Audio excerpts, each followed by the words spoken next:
Dites-moi, c'est dans quel évangile nous sommes aujourd'hui, au 21e siècle, où nous cherchons l'approbation de tout le monde? Dites-moi, est-ce l'évangile que les apôtres ont prêché hier, ce qui leur a valu ces persécutions? Quel est cet évangile qui s'accommode aux païens? C'est-à-dire, ils sont à l'aise même quand ils entendent cet évangile aujourd'hui, l'évangile de Jésus. Tout le monde est à l'aise.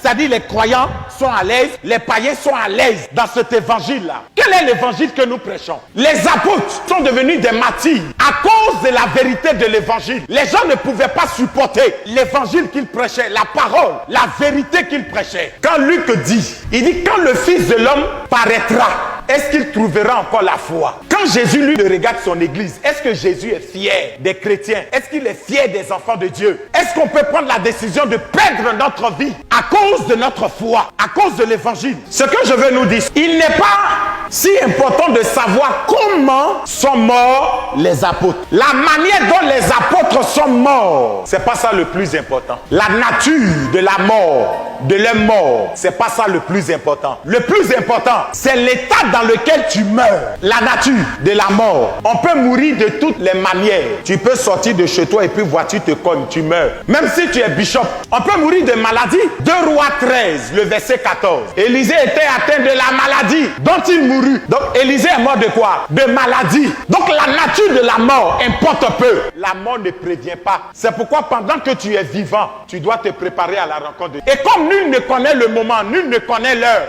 nous devrons être prêts à tout moment. Écoutez, quand nous venons à l'église, nous ne venons pas pour posséder la terre. Nous ne venons pas pour posséder le monde. Mais nous venons nous préparer à aller rencontrer le Seigneur. Si le Seigneur veut, il te donne le mariage. S'il veut, il ne te donne pas. Excusez-moi de vous décevoir ce matin. Il y en a qui vont prier jusqu'à... Elles ne seront jamais mariées avant de mourir. C'est pourquoi faites attention à l'évangile que vous entendez aujourd'hui. Ta manière de mourir ne t'arrêtera pas si tu dois aller au ciel. Dans quel état tu meurs? Préparons-nous à ça. Et même je peux dire à quelqu'un, il n'y a pas de temps de récréation. Il n'y a pas de temps de repos pour nous, enfants de Dieu. Nul ne connaît le moment. Nul ne connaît l'heure. Nul ne connaît l'avènement de Christ. Nous devons être toujours prêts. Quand je me lève le matin pour aller au travail, je suis prêt. Si en cours de route, la mort se présente à moi, gloire à Dieu.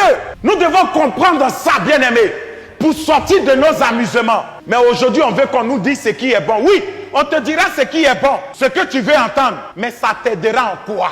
Pourquoi les apôtres ont accepté de mourir? Sachant que ce qui les attendait était des choses atroces. C'est-à-dire qu'ils allaient mourir par des morts atroces. Mais pourquoi ils ont accepté quand même? Parce qu'ils ont cru en la mort et à la résurrection de Jésus. S'ils n'avaient pas une confiance de la résurrection de Jésus, de la vérité, de la prédication de Jésus, ils ne seraient jamais donnés à la mort. Mais c'est parce qu'ils avaient cette certitude-là qu'ils ont accepté de payer le prix, qu'ils n'ont pas pu renier leur foi. Il y en a qui sont licenciés, ils ne marchent plus avec Jésus.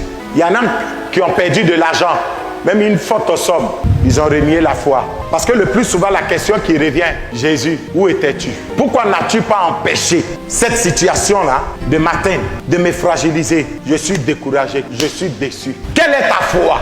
On dit eux, ils sont morts pour leur foi. Ils sont devenus des martyrs. Il y en a, on a coupé les têtes. Comment ils sont morts, ces apôtres? En défendant leur foi, en défendant Christ en eux. Souvent, on renie la foi sans le savoir. Jusqu'à où peux-tu aller pour défendre ta foi? Qui a dit que quand on marche avec Jésus, on aura tout ce qu'on veut? Quand nous venons dans la maison de Dieu, c'est pour nous préparer à aller à la rencontre du Seigneur. Si l'Éternel veut, il fait de toi l'homme le plus puissant, la femme la plus puissante au monde.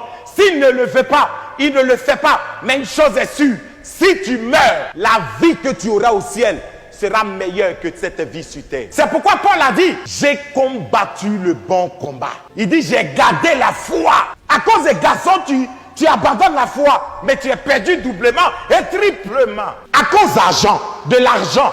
Il y en a aujourd'hui qui vendent les âmes au diable pour avoir de l'argent. Est-ce qu'on peut garder notre foi? Même si tu n'as pas à manger, gardez ta foi. Même si on dit, on va couper ta tête. Ils ont déjà coupé la tête de certains. Tu n'es pas le premier qu'on coupe ta tête. On dit, on te prend tous tes biens. Pour le chrétien, la mort n'est pas la fin de toute vie, mais c'est un passage vers une autre vie. Il dit, ne vous en faites pas. Où je m'en vais là?